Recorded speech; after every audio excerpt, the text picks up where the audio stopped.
안녕하세요. 반갑습니다. 자, 오늘 2차 과목은 관리 실무죠. 과목들이. 일단 교재 잠깐 볼까요? 교재 잠깐 펴놓으시고, 이제 교재 보면 지금 페이지 앞쪽에 나와 있는 머릿말 쭉 나와 있는 부분들이 있고, 자격 안내에서 배치근 거는 요건 아직 안 읽어보셨죠, 부분들은. 요건 나중에 시간 되면 쭉 한번 읽어보셔서 쭉 봐두고요. 이제 쭉 넘기시다 보면 여러 가지 예에서 쭉 넘기다 보면 페이지는 나와 있지 않지만 2022년 25에 총평가 나와 있는 부분들이 있고 그 부분 하나 봐두시고요. 한 장을 넘겨보시면 출제 경매 분석 및 수험 대책도 나와 있는 부분들 이제 그 부분 쭉 한번 확인해서 이제 봐두시고, 자, 우측에 한번 잠깐 볼까요? 지금 이제 보면 과목이 2차 관리 실무 과목인데 우측에 이제 보시면 1편에서 행정 실무에서 총 5개장으로 되어 있는 장을 하나 보실 수 있고, 또 밑에 이제 가시면 2편에 기술 실무 나와 있죠. 여기도 이제 보시면 해서 1장부터 5장까지 이제 해서 총 5개 장에서 1, 2편 합산 총 10개 장으로 해서 전체 기본서까지 구성이 되어 있습니다. 부분들. 그래 대단히 봐주시고, 한 장을 넘겨보시면 지금 나와 있는 와이드녀 정보라고 그래서 단계별 학습 전략이 있죠.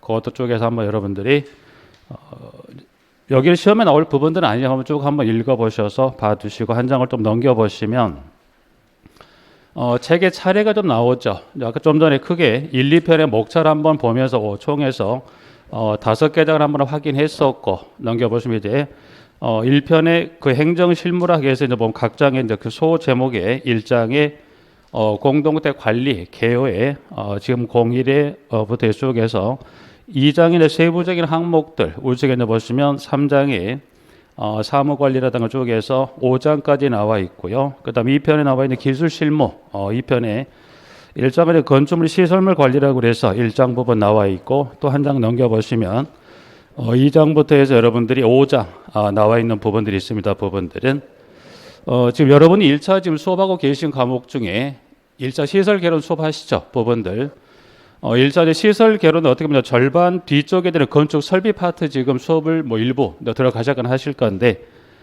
실무가 이제 보시면 지금 2장에 나와 있는 3장에 파트 2의 기술 실무 제3장 공동체 건축 설비가 나와 있죠. 부분들이 아마 여러분들이 그 제목은 이제 01번의 급소 설비부터 해서 10번의 냉동 설비까지 해서 총 10개장으로 구성이 되어 있죠. 이것이 여러분들이 건축 설비 같은 이런 크게 이제 보셔서 크게 여러분들이 부담은 없다. 왜? 여러분이 지금 1차 수업을 들으신 중에 아직 여기가 진도는 제가 이제 정확히 알 수 없겠지만, 여러분들이 급소 설비부터 해서 보신 대로 10장 냉동 설비까지 여러분들이 일단 한번 이전에 1차 시설에서 한번 봤기 때문에 용어 자체는 낯설지는 않죠. 부분들에서. 그래서 이게 크게 3장은 여러분 1장 시설과 일부 중첩이 되는 부분들이에요. 근데 좀 차이는 뭐가 있냐? 이제 건축 설비 보시 일단 급수 설비부터 여러분이 10장에 10의 냉동 설비까지인데, 급수하게 되면 여러분들이 아마 이론적인 부분 조금 수업을 하셨을 건데, 자, 2차 실무는 여러분이 했던 이론이 있죠. 이론에다 뭘 플러스 하시게 되냐면 관련 법령이 또 있어요. 쉽게 말하면 여러분들이 아파트에 사신다 가끔 한다고 저기 안에 나오던가요? 물 청소한다고 안에 나오죠. 그래서 법에 따라서 수질 검사를 한다든가 아니면 청소한다든가 해서 관련 법령 규정들이 있어요. 그런 법령에 따른 내용들을 공부하셔야 될 부분들에서 급수는 이론 외로 이 급수를 포함해서 기타 10번 전체적인 건 아니지만 이 건축 설비 관련 파트에서 이론에 관한 부분도 여러분이 공부하시지만 실무 쪽은 그 이론에다가 뭐를 추가하더라 법령에 관한 것들을 공부를 하셔야 될 부분들에서 실무적 교재 구성이 이론에 관한 부분하고 이제 법에 관한 부분까지 쭉 지금 내용이 편제가 되어 있습니다. 그래서 3장은 조금 더 여러분이 부담은 좀 덜하지 않을까 해서 3장 나와 있고, 4장 환경관리하고 5장 안전관리 부분 좀 나와 있습니다. 전체 총에서 5개 장으로 구성이 되어 있는 해서 크게 파트 1과 파트 2로 이제 구성이 되어 있는 목차 하나를 좀 확인했었고, 부분들은 자, 지금 첫 시간에 책 앞쪽에 잠깐 확인했었고요. 첫 시간부터 수업 들어가면 어떻게 돼요? 좀 빡빡하죠. 첫 시간은 여러분들이 관리 실무 공부 학습 방법 여러분 다 알고 계신 부분들이 있죠. 어떻게 공부해야 돼요? 공부는 열심히 잘 하시면 돼요. 공부는. 그래서 이제 학습 공부 여러분들 알고 계시니까 일단 2차 관리 실무 과목 전체적인 특성을 좀 간단히 설명 좀 드릴게요. 첫 시간이기 때문에 여러분들이 2차는 여러분이 알고 계신 대로 어떻게 되죠? 2차는 지금 보면 총 몇 문항이 출제가 되죠? 2차는 40문항 출제가 되죠. 그 40문항 중에 주관식에 쓰는 문제가 몇 문제가 출제가 됩니까? 주관식 문제가 2차는 아직 뭐 시간이 좀 있으니까 남일이다.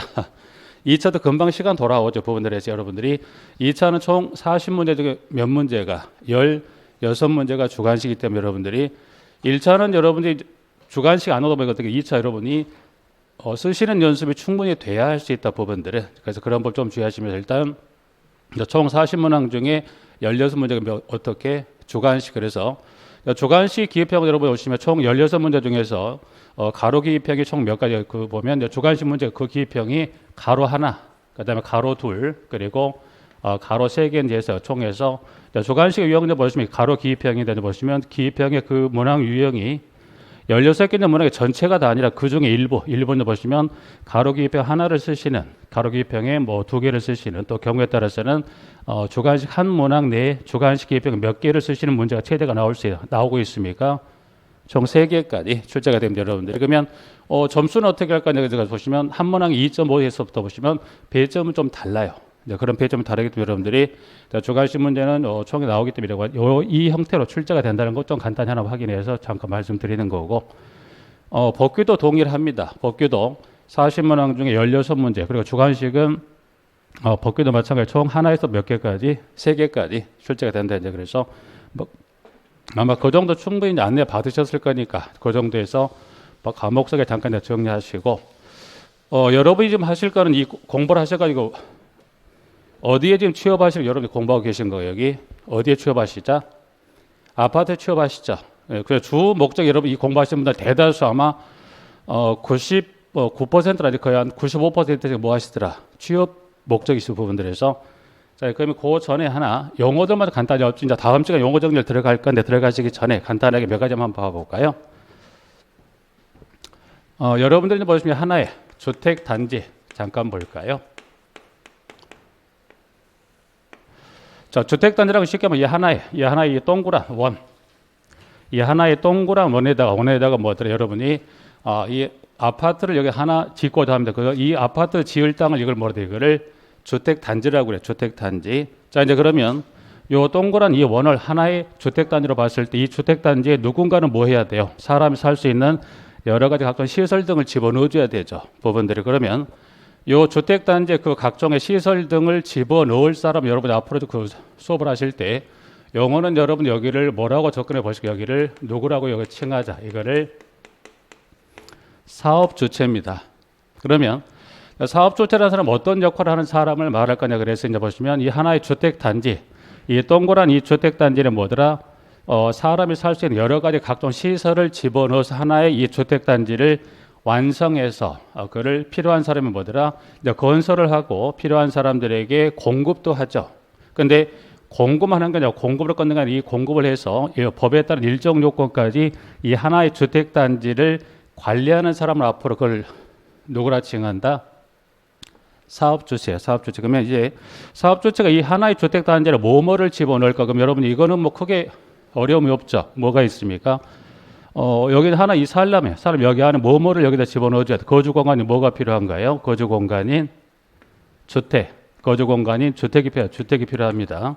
예를 들어서 거주 공간 주택인데 그럼 여기 하나의 단지에 몇 세대짜리 아파트를 건설할까를 봤더니 예를 들어서 세대수가 몇 세대? 세대수가 각 동별의 세대수 100세대.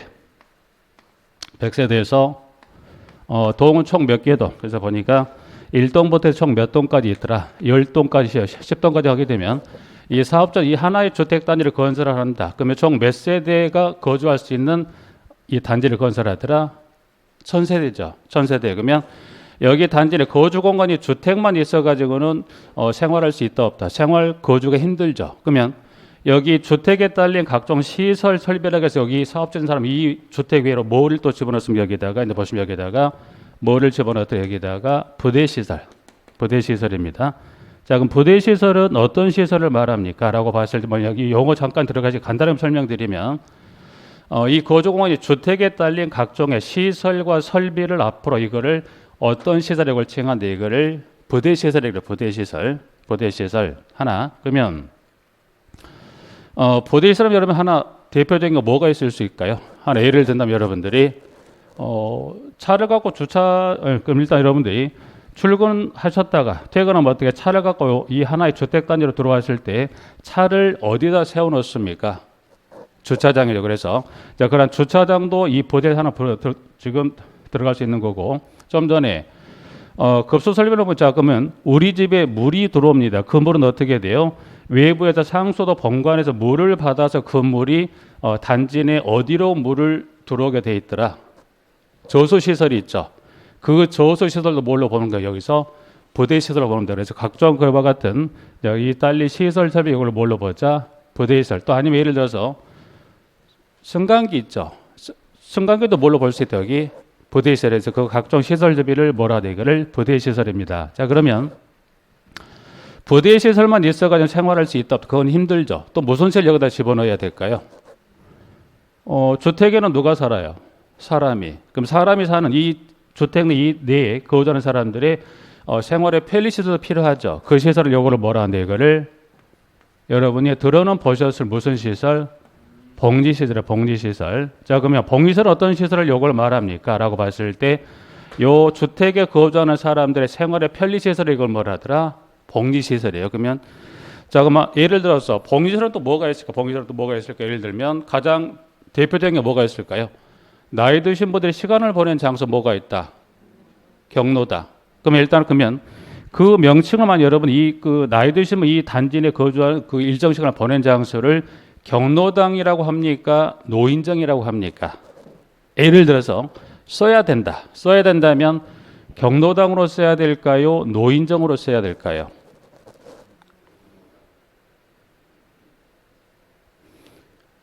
생각 안 해봤어요. 굳이 뭐 거기까지 지금. 근데 지금 아파트에 따라서는 그 시험판이 뭐라고 돼 있어요? 경로당으로 되어 있는 경우도 있죠. 뭐라고 돼 있어요? 노인정으로 돼 있어요. 근데 그걸 왜 짚어서 말씀드리냐면 좀 전에 실문은 40개 중에서 몇 문제가 주관식으로 나오더라?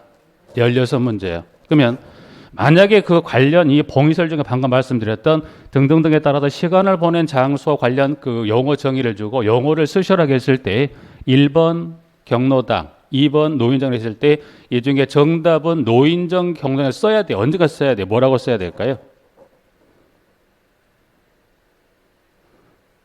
자, 하나 그러면 더 추가적으로 주택 이 아파트 단지에 청소하신 분들 계시죠? 청소하시면 청소하신 분들을 미화원으로 써야 됩니까? 청소원으로 써야 됩니까?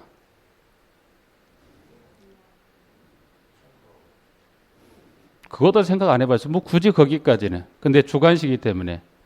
그러니까 지금 말씀 그 두 가지는 다 어떻게 돼요? 관련 법령의 규정을 하고 있기 때문에 특히 주관식은 이제 보시면 나중에 뭐 아직은 뭐 시기가 빠르지만 그걸 왜 미리 지금 짚고 들어가냐면 주관식 문제를 이제 보시면 특히 이제 법에 관련 주관식 문제가 출제합니다. 그러면 그 법과 관련된 주관식 문제를 물었을 때 뭐라고 좀 되어 있냐면 그 해당 법령에 정하는 용어를 정답으로 인정한다고 그랬어요. 그럼 다시 이제 그러면 첫 번째 경로당하고 노인정은 이 두 가지가 이제 실제 일상생활은 크게 구분 없이 쓰는데 주관식으로 써야 될 거는 법령에서 관련 여기 이제 법은 있는데 그 관련 법에서 노인정 경로당 중에 뭐라고 칭하고 있을까요? 50% 확률입니다. 어차피 여러분이 나중에 가시면 15개 중에서 하나는 분명히 몇 문제는 찍으려고 그 기로가 된 게요. 경로당입니다. 경로당. 그래서 아파트 현판이 노인정에 대해다는 거, 아파트는 큰 필요가 없어요. 그런데 앞으로 공부하실 여러분들 이걸 뭐라고 써야 돼요? 경로당. 또 하나 여쭤봤던 게 뭐가 있어요? 청소원하고 미화원이 있죠. 그러면 두 개 중에 뭐를 써야 될까요?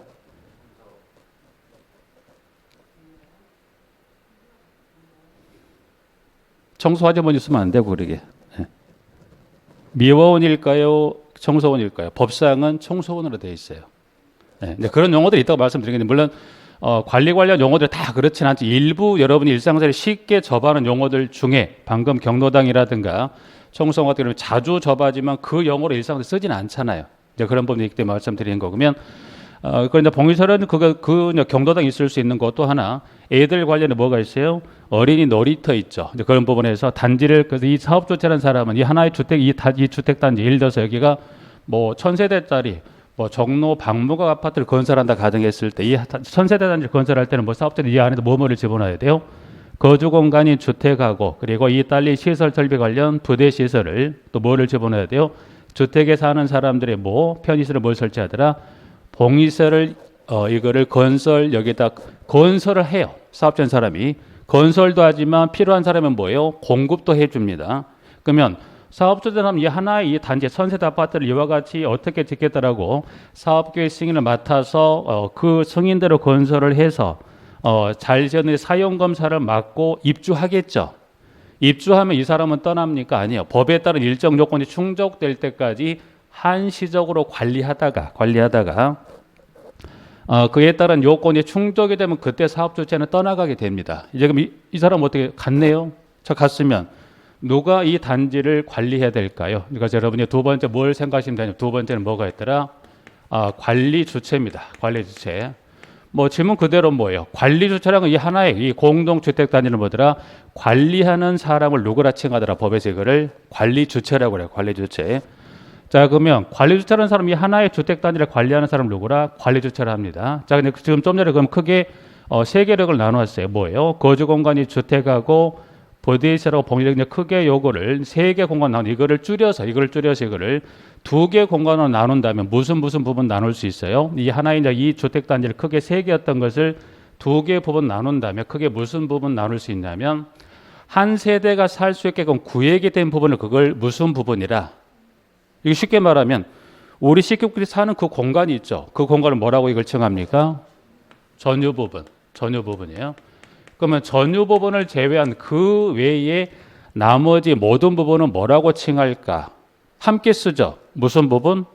공용 부분. 그래서 나머지는 뭐라 하기를 공용 부분이라 합니다. 그러면 그러면 어디까지가 공용이고 어디까지가 전유인지 한계가 있어야 되죠. 그 한계는 법에서 나눠놨다 안 나눠놨다? 안 해놨어요. 법에서는 여기까지 전혀 공유의 한계가 되는데 이제 통상적으로 봤을 때 그 한계 기준점 어디예요? 그 현관 출입문이 있죠. 현관 출입문의 안쪽은 무슨 부분? 일단은 전유 부분. 현관 출입문을 바깥쪽으로 파면 그 외에 다른 부분 다 뭘로 보더라? 공용. 그렇죠? 그래서 자, 그러면 이제 관리 주체라는 사람이 하나의 단지 이와 같은 단지를 크게 전유 공용으로 나눴을 때 그러면 관리 주체라는 사람은 전유 부분도 공용 부분도 두 개 부분을 모두 다 관리합니까? 아니면 둘 중에 하나만 관리할까요? 우리 집 보니까 전화 와서 고쳐주던데 한 사람도 있죠. 우리 집은 뭐 예를 들어 우리 집 안에 뭐 어떤 문제가 있다. 전화했더니 즉각 와서 해주던데 그러면 그분 어떻게 돼요? 두 개 다 동그라미예요. 우리 집은 보니까 전화 오면 여기 우리 집 있다고 보니까 아니요 그거는 세대 내 처리해야 되는데요. 안 오죠. 그럼 어떻게 그분 어떻게 돼요? 여기 X 여기 O라고 하실 수 있죠. 부분들이. 그러면 둘 다 O, X 하나는 X 하나는 O가 됩니다. 하나는 X 하나 O가 돼야 돼요. 어느 부분이 X가 될까요? 그러니까 그러면 결국은 관리 주체라는 사람은 어느 부분을 관리하는 사람이에요. 하나의 이 공동주택 단지를 관리하는 사람인데 그중에 크게 이 세 개를 두 개로 나눴을 때 전유 공용 나눴을 때 무슨 부분을 관리합니까? 전유가 아닌 무슨 부분? 공용 부분을 관리하는 사람을 누구라고 그래요? 관리 주체라더라 부분들이 하나. 실제 그럼 여러분들이 보면 관리 주체로 갈 수 있겠지만 여러분 실질적으로 보시면 여러분들이 이 자격을 준비하시는 건 여러분들이 그 중에 어떤 지금 여러분이 자격 취득하시는 것은 어떤 자격 취득하시는 거예요? 주택관리사 보죠. 주택관리사 보지만 주택관리사 자격도 있죠 여러분들이. 그러면 여러분 이 하나의 공동주택단지를 관리하기 위해서 실질적으로 그 중에 하나, 그 중에 여러분들이 복리시설 중에 또 하나 뭐 잠깐 말죠 주차장도 있지만 여러분들이 합격하시면 가서 근무할 장소 있죠. 그거를 뭐라고 합니까? 여러분 합격하면 가서 근무할 장소 있죠. 아파트 단지 어디에 근무하시게 된가요? 관리사무소. 관리사무소도 그 중에 어떤 시설로 분류가 돼요? 부대로 이 시설로 분류가 돼요. 그럼 실제로 그러면 그 관리사무소의 실제 이 아파트 전체적인 관리 책임을 가지고 누군가는 총대를 메고 근무해야 돼요. 근무하는 사람은 뭐라고 그래요? 그리고 만인의 북 누가? 관리 사무소장이죠. 소장이에요. 그러면 관리사무소장으로 근무하기 위해서는 그냥 뭐 나는 하고 싶다 하면 할 수 있다 없다? 할 수 있죠. 그래서 근데 뭐가 있냐면 이 주택단지 규모가 법으로 정한 일정 규모 이상의 이 주택단지는 누구를 관리사무소장으로 자격자를 채용해야 돼요. 근데 그 자격자 법으로 따른 그 자격자 배치 규정의 미만에 해당되는 사람은 어떻게 돼요? 주택관리사 보호 자격이 필요 없어요. 그래서 최소 법으로 정한 규모 이상에 해당하는 주택단지라면 주택관리사든 주택관리사 보든 그 둘 중에 어느 하나에 해당한 자격자를 누구를 채용을 해야 돼요? 소장으로 채용 배치를 시켜야 됩니다. 부분들이. 자, 이제 그러면요. 관리사무소장으로 다 배치를 하는 배치인데 그 규모는 차후 좀 보도록 하고요. 규모는 뭐 지금 설명 차후에 나올 부분들이니까. 그러면 여러분들이 지금 자격 취득은 주택관리사 보하고 사중에 어떤 자격을 취득하십니까? 주택관리사 보죠. 그럼 여러분들이 주택관리사 보를 취득하시려고 여러분 지금 시험 공부 열심히 하시죠. 그럼 보는 어떤 경로로 취득합니까? 시험입니다. 그러면 주택관리사는 어떤 경로로 취득합니까? 그건 시험이 아니에요. 또 간혹 시험이 아니고 실무 경력이라는 말씀이 어떻게 그러면 주택관리사는 실무 경력이 있으면 된다가 아니라 주택관리사 보는 이 주택관리사 보 자격시험 합격해서 합격 증서를 갖춘 자죠. 그러면 주택관리사는 어떤 경로를 통해서 주택관리사 보 합격 증서를 가지고 있으면서 플러스 뭐까지 법에 따른 실무 경력까지 갖추면 뭐하더라? 사자격을 거부한다. 그럼 결국 보는 시험이지만 사는 뭡니까? 시험이 아니라 법에 따른 실무 경력의 요건만 충족이 되면 어떻게 돼요? 그에 따른 그 연수만 해당이 되면 그 해당 연수 충족되면 보에서 사로 가죠. 부분들이. 자, 이제 그러면 그 자격자를 채용을 했을 때 소장으로 갑니다. 그러면 뭔가는 뭐예요? 차이를 둬야 되겠죠. 세대수를 몇 세대를 기본으로 삼냐면 그때 세대수를 500세대를 기준해서 세대수가 그 해당되는 공동대 세대수가 몇 세대? 500세대 이상인 경우도 좀 세대수 500세대 미만인 경우도 있겠죠. 그러면 세대수가 500세대 이상이면 자격자로 누가 갑니까? 이때는 주택관리사가 갑니다. 사 자격이 필요해요. 미만이면 누가 갑니까? 이때는 주택관리사는 간다 안 간다? 갑니다. 미만이면 누구도가 사도가 되면 누구도가요? 보. 그러면 보호 자격을 가지고 있으면 일단은 근무하는 세대수의 제한이 있죠. 근데 사를 갖고 있으면 근무하는 세대수 제한이 없어요. 사면 이상 미만의 어느 경우도 갈 수가 있지만 보는 어디밖에 못 갑니까? 500 미만, 490, 900개 못 가죠. 그래서 그 정도에서 세대수 정도 하는데 그럼 결국 여러분의 급여는 어떻게 돼요? 뭘로 결정이 됩니까? 급여는 많아요, 적어요? 많다고 세대수가 많다면 많이 주고 적게 주는 것도 아니야. 뭐 통상 봤을 때 여러분이 근무되는 단지 세대수가 많게 되면 급여도 많죠. 적으면 아무래도 300세대인 공동택에서 급여를 500을 줄 수 없잖아요. 그러나 뭐 2,000, 3,000에 500은 줄 수 있죠. 이걸 보니까 급여 차이는 조금 있겠는데 그게 정해진 건 아니겠지만 일단 결론을 봤을 때 그러면 500세 이상과 미만은 여기는 뭘로 일단은 주택관리 사를 갖고 있는 자격자나 보는 좀 제한이 있겠다라는데 그래서 배치는 뭐 그 정도 이상 미만의 규모에 따지 소장 배치금 일단은 그 다음 시간에 들어가는 내용을 설명드리도록 하고 이제 관리사무소장이 있습니다. 부분 하나 세 번째 하고 그다음에 하나 더. 자, 좀 전에 여기는 이 주택. 그럼 이 주택이랑 이 주택의 무슨 부분에 전유 부분이 있죠. 그럼 이 주택의 전유 부분에는 누가 삽니까? 사람이 살죠. 내가 살아요. 근데 사람이 사는데 그 사람은 크게 봤을 때 집주인 그러면 이 전유 부분 임차에 사용하는 사람이 있을 수 있죠. 쉽게 말하면 세입자 살자면 누구도 살아요? 집주인도 살 수 있죠. 그래서 영어상은 보시면 여기를 이 주택인 이 전유 부분에 거주하는 사람 여기를 누구라称한 여기를 입주자입니다. 입주자도 있지만 누구도 있습니까? 사용자입니다. 사용자가 여러분들이 그럼 입주자일 때 여기서 그러면 사용자라는 건 누구를 말할까요? 쉽게 말하면 그 해당 전유 부분을 임차하여 사용하는 자를 누구라? 사용자입니다. 입주자는 누구를 말할까요? 자, 주인입니다. 여기서 주인이란 지문도 있지만 특히 이 하나, 그럼 일단 여기서 잠깐 쳐다보고요. 여러분들은 이제 그럼 여러분들이 이제 이 하나의 뭐 이 세대에 해당될 주택단지의 관리사무소장으로 채용이 됐다고 한다면 여러분들이 하는 거 어떻게 돼요? 이 하나의 단지를 건설하고 공급하는 과정에 여러분이 투입되는 건 아니죠. 어느 과정에 투입되는 거 여러분들은 건설 공급된 주택단지를 뭐 하기 위해서? 관리요. 그래서 여러분들은 주택단지를 여기는 뭐 여러분들은 여기는 건설 공급의 어느 부분에 관리하기 위해서 여러분들이 법에 따른 일정 규모 이상은 관리하기 위해 누구를 자격자로서 누굴 채용 배치합니까? 관리사무소장을 채용 배치합니다. 자 그러면 이 단지 관리상의 이 관리상의 의미에서 여기 입주자 개념인데 그러면 이 하나의 단지를 관리한 입주자인데 입주자 개념인데 여러분 사용자보다 입주자 개념 여기는 세 가지가 포함된 개념으로 가시면 돼요. 개념을 그러면 여기서 말하는 입주자는 누구를 포함합니까? 공동주택의 소유자도 들어갑니다. 소유자요. 또 관리적인 측면 입주자 하겠지만 소유자도 있지만 이 소유자를 대리하는 누구도 있습니까? 배우자.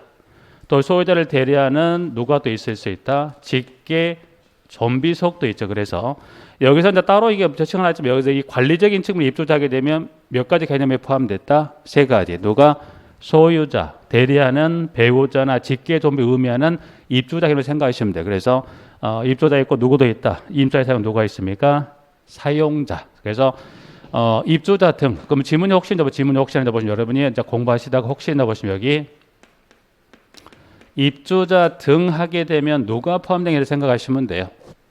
사용자 포함되게 생각하시면 될 것 같아요. 여러분들이 그렇게 알아봐요. 그러면 결국 입주자와 사용자가 갖는 권리와 의무는 같다 틀리다. 경우에 따른 같을 수 있고 다를 수도 있죠. 예를 들어서 뭐 같은 걸 하나 예를 든다면 여러분 일상생활 하실 뭐 아파트에 실제 근무하시거나 거주하실 때 뭐 어떻게 돼요? 관리 규약을 바꾼다고 개정한다고 그러죠. 그러면 관리규약 개정할 때 법에 따른 요건이 충족이 돼야 개정된 규약이 효력을 갖는 거예요. 그럼 그때 누군가 손을 들어줘야 돼요. 손을 들어주는데 전유 부분에 사용자가 거주하게 되면 사용자는 그 개정된 관리규약 동의권의 권리가 있다 없다? 하나.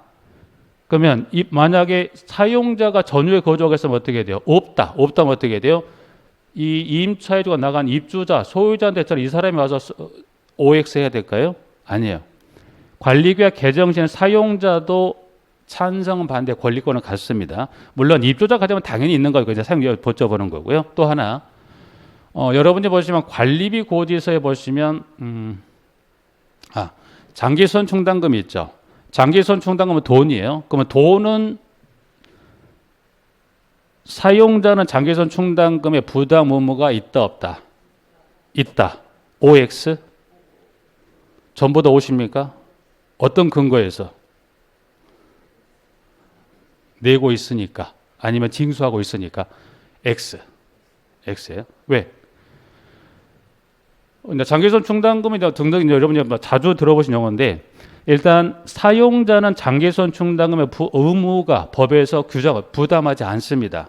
그런데 누가? 방금 말씀드렸다시피 사용자가 전유 부분 임차에다 사용하고 있을 때 관리사무소에서 부가를 별도 징수해야 돼요.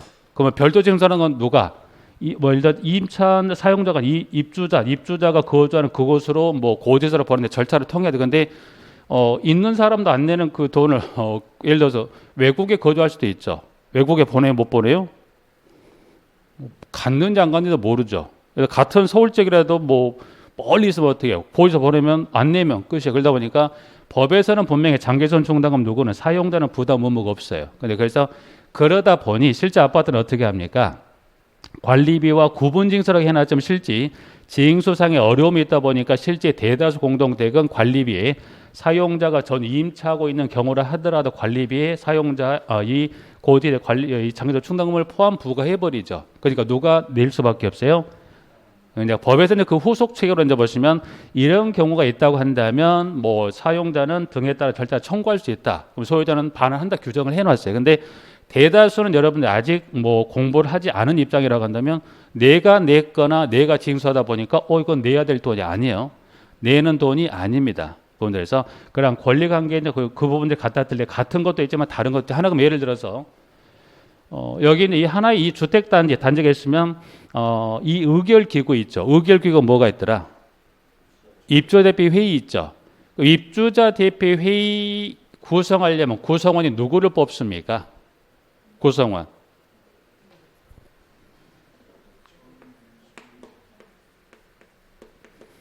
여러분 입주자 대표 회의라는 이야기는 뭐 여기는 아파트에 근무하시는 거주하시게 되면 귀에 못 치박혀들어 들어보셨을 거예요. 회의합니다. 모여서 뭐 방송도 하고 뭐 공고문 계속 붙어 나오죠.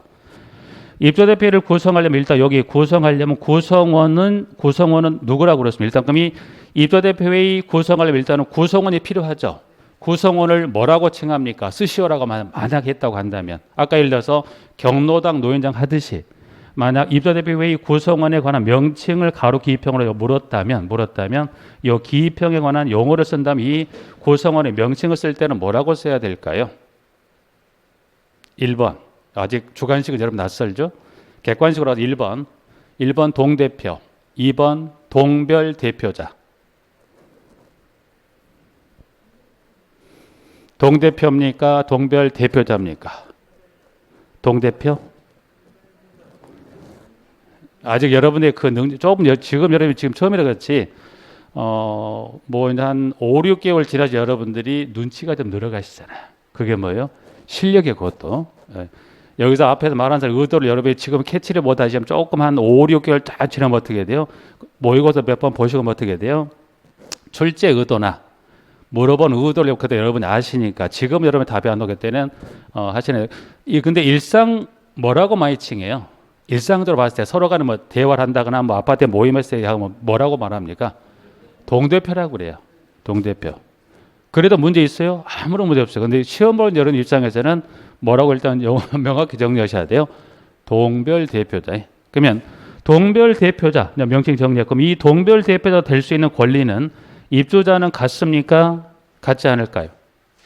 되겠죠. 사용자는 됩니까? 자 이제 그러면 입주자하게 되면 좀 전에 관리적인 측면이 세 가지라고 그랬어요. 소유자를 의미하는 경우도 있고 배우자도 있고 직계전비속도 있다고 그랬어요. 그러면 이 동별 대표자 될 수 있는 건 입주자 개념 중에 소유자 가능하죠. 배우자는 된다 안 된다? 여기는 되겠죠. 집주인이 안 되면 누가 돼요? 그렇죠? 네, 됩니다. 배우자는 이거는 좀 고민이. 직계전비속은 날리기면 위아래잖아요. 아버님이 될 수도 있고 애들 될 수도 있죠. 아버님이 되고 애들이 된다는 거는 좀 그래요. 느낌이. 일단 OX. 여기 OX. X 여기. X. 정답일까요? 틀렸죠. 다 뭘로 가야 돼요? 가능합니다. 배우자 직계전비 분명히 가능한데 단서가 뭐가 있냐면 소유자가 노하면 돼야 안 돼요? 안 돼요. 법에 따른 물론 법에 따른 자격 요건을 정하고 있어요. 무조건 되는 게 아니라 법에 따른 자격 요건이 충족이 됐을 때 소유자 마찬가지 무조건 집행되는 게 아니라 소유자를 하더라도 이 관련 법에 따른 자격 요건이 충족이 된 소유자가 된다는 전제하가 있어요. 그걸 말씀 안 드렸지만 집주인 된다? 되는데 법에 요건이 충족이 된 마찬가지 배우자 직계전비도 법에 요건이 충족이 됐을 때 가능하다는 거예요. 근데 누구는 제한적이 되는 거예요. 배우자나 직계전비속은 법에 따른 자격 요건을 갖춰도 누가 예스 해줘야 돼요. 소유자가 서면으로 대리한 위임한 대리권이 있어요. 그럼 쉽게 말하면 소유자가 나가지 마세요 하면 돼야 안 돼요? 안 돼요. 예스 하면 가능하다는 거예요. 자 이제 그러면 사용자입니다. 그러면 사용자도 된다 안 된다? 됩니다. 그럼 예를 들어서 A라는 어떤 선거구에 이 소유자인데 법에 따른 자격 요건을 갖춘 소유자 if보다 나올 수 있죠. 사용자도 법에 따른 자격 요건을 갖춘 사용자 있을 수 있겠죠. 그럼 예를 들어서 A라는 선거구에 소유자도 나오고 사용자도 나왔다. 딱 둘이에요. 이 두 명의 후보가 후보가 있는 후보도 나왔는데 소유자가 있고 사용자가 있으면 둘 다 법에 따른 자격 요건은 충족이 됐어요. 그러면 둘이 선출해서 한 명을 뽑습니까? 누구는 하나는 자격이 안 돼요. 사용자는 안 돼. 왜? 사용자는 물론 여기 도움을 될 수 있다고 법에서 해줬는데 사용자는 뭐예요? 이 입주자인 후보자가 없는 선거구에 한해서 법에 따른 자격 요건을 갖출 때 가능한 거지. 둘 다 동시에 나오면 누구나 자격 상실 안 됩니까? 사용자는 안 돼요. 여러분들 이제 사용자 되는 건 맞는데 법에 따른 자격 요건을 갖춰도 가능한데 단 전제가 뭐가 있어요? 이 입주자는 후보자가 나오지 않는 선거구에 한해서 누가 사용자가 법에 따른 자격 요건을 갖추면 가능하다는 거예요. 그래서 일단 전제는 그렇게 해서 법에 따른 사용자도 가능하고 누구도 가능합니까? 이제 그 요건이 충족이 됐다고 한다면 뭐가 입주자 사용자가 가능하다는 게 법원들이. 이제 그러면 입주자 사용자 중에서 입주자 구성원이 동업이 될 수 있다. 그럼 이와 같은 자격 요건을 갖췄어요. 그러면 자격 요건을 갖춘 입주자 또는 사용자가 될 수 있습니까? 아니에요. 갖췄다 하더라도 법에 또 뭐 하나 두고 있냐면 법에 따른 뭘 둬놨더라. 동별 대비 될 수 없는 법에 따른 결격 사유를 뒀어요. 그러면 입주자 사용자 법에 따른 자격을 충분히 갖췄어. 사용자 보니까 입주자 후보자가 없는 선거구에서 사용자가 법에 따른 요건을 갖춰 단독 후보로 나왔어요. 그런데 뭐가 있다? 단독 후보로 나왔는데 관련법에 따른 뭐가 있다? 결격 사유가 있으면 사용자는 돼야 한대요. 사용자뿐만 아니라 누구도 입주자도 관련법에 따른 요건을 갖췄다 하더라도 법에 따른 결격 사유 중에 하나에 해당한다면 그때는 동별이 된다 안 된다? 안 됩니다.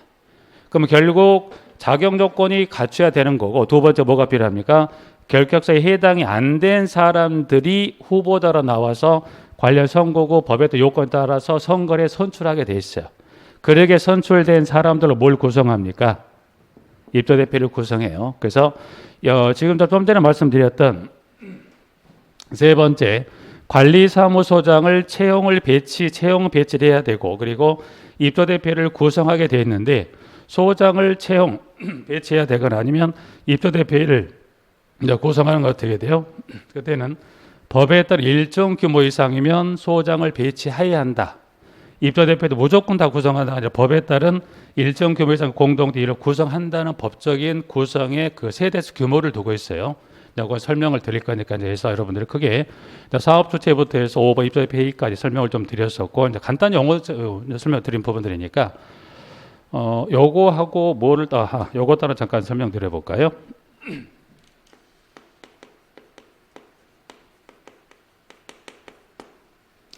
여러분이 관리규약은 많이 들어보셨죠? 관리규약이란 것은 그럼 관리규약은 뭘 말하는 거예요? 관리규약은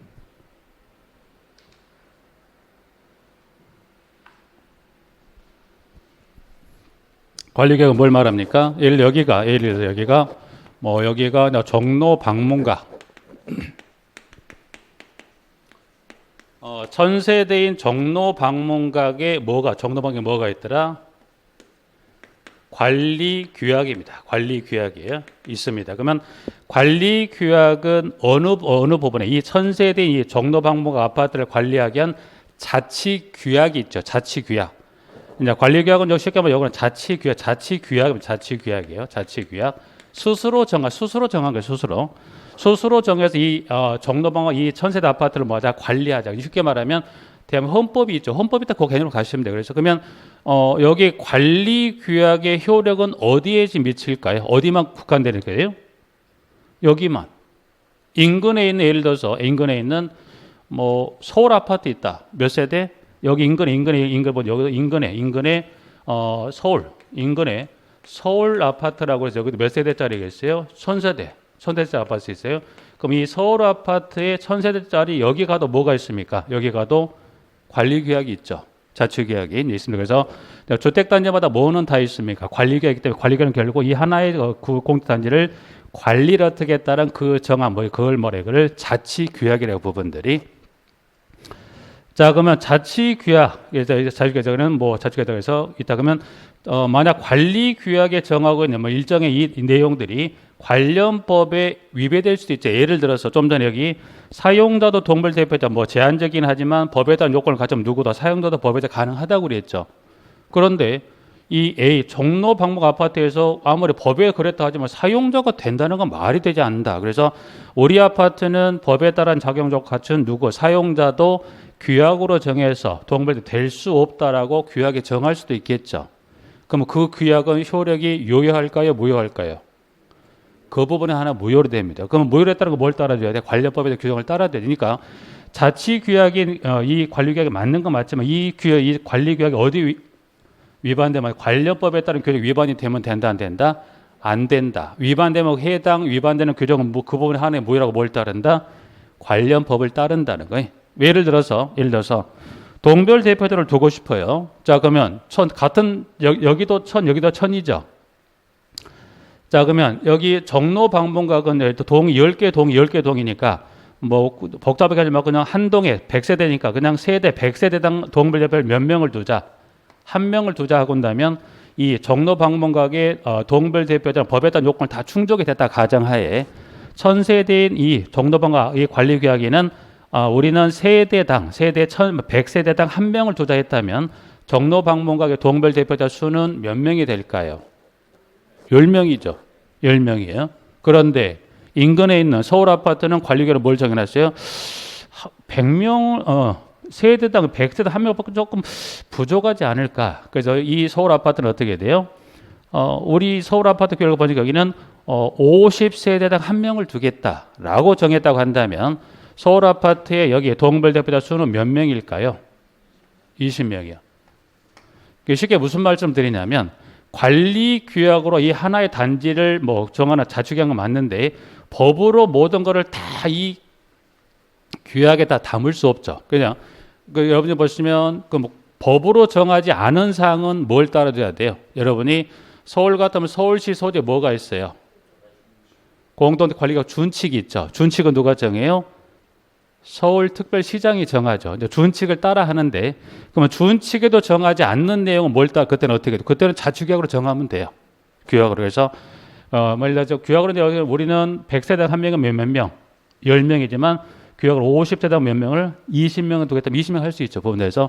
근데 그렇지 그 법이라든가 준칙을 정하지 않는 사항은 스스로 정해서 규약을 정하면 되죠. 그러게 하나의 단지에 뭐가 가면 뭐는 다 있습니까? 규약은 다 들어가 있죠. 부분들에서. 그러게 이제서 관리 규약. 그래서 여러분들이 관리 규약은 보시면 하나의 주택단지 모두가 아니라 그 해당 주택단지 법에 위배되지 않은 부분에 국한을 해서 하나의 단지를 관리하는 자치규약은 뭐가 있습니까? 관리금. 이건 한번 만들어지면 그대로 갑니까? 중간에 바뀝니까? 관리규약은 상황 여건에 따라 뭐예요? 관리규약이 바뀔 수 있죠. 예를 들어 좀 전에 사용자도 애초에 이 동별대표 될 수 있는 자격을 안 줬어요. 사용자 지금 이 법에 따른 제한적이나 이 자격적으로 동별대표 선출되어 있는 것은 불과 몇 년 되지 않았어요. 그 전까지는 어떻게 법에서 누구는 안 된다고 그랬어요? 사용자도 안 된다고 그랬어요. 근데 법에서 그러면 그건 불공평하지 않냐 그래서 법에서 사용자도 제한적이자 뭐 법에 따른 요건을 주면 사용자도 될 수 있다라고 법이 바뀌죠. 바뀐 법에 따라 뭐가 바뀌는 거예요? 서울시 준칙이 바뀌죠. 준칙에 따라 뭘로 바뀌어야 돼? 관리규약도 바뀌는. 그러면 개정은 1년에 몇 번 해야 돼요? 1년에 몇 번? 제한 없어요. 바꾸고 싶으면 바꿀 수 있어요. 근데 그 절차가 쉽지 않아. 그러니까 어떤 크게 외적으로 법이 바뀌거나 준칙의 큰 틀이 바뀌지 않는 한 규약이 바뀌기 쉽지 않아. 왜? 누군가는 손을 들 이야기를 꺼내야 되잖아요. 꺼냈다면 또 누군가는 손을 들어줘야 돼. 그러다 보니까 그 규약이 효력이 가지면 전체 입주자 등의 과반수 서면 동의의 규약이 효력을 갖다 보니까 바뀌는 게 쉬워요, 어려요?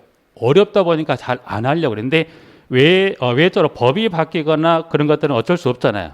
지나다 보니까 가는데 자체적인 어떤 문제로 인해서 규약을 바꿔주는 게 절차상의 그 요건 얻기도 쉽지 않고 하다 보니까 바뀌지 않는 경우가 있지만 그래서 규약은 따로 횟수 제한 없어요. 1년에 뭐 몇 번 바꿔도 돼요.